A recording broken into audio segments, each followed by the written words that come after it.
Kwa niaba ya benki ya NMB tunashukuru sana. Hii inaonyesha ni jinsi gani wizara inavyoonyesha jitihada za kupiga hatua na jamii ya wafugaji, lakini pia na sekta mbalimbali za kilimo na mifugo, lakini pia kutuunga mkono sisi wadau ambao tunahakikisha jamii ya wafugaji. Niseme tu wazi, kampuni ya Mbogo na NMB tumekuwa kama ndugu, si tu binafsi zetu, lakini pia kwenye biashara tunayoifanya.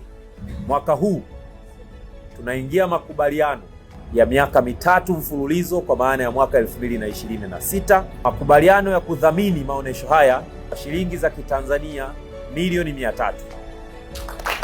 Lakini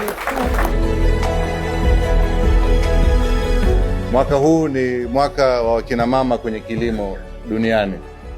Kwa hiyo sambamba na tukio hilo, tumeamua kuingiza shindanishi la Queens of Agriculture, malkia wa kilimo.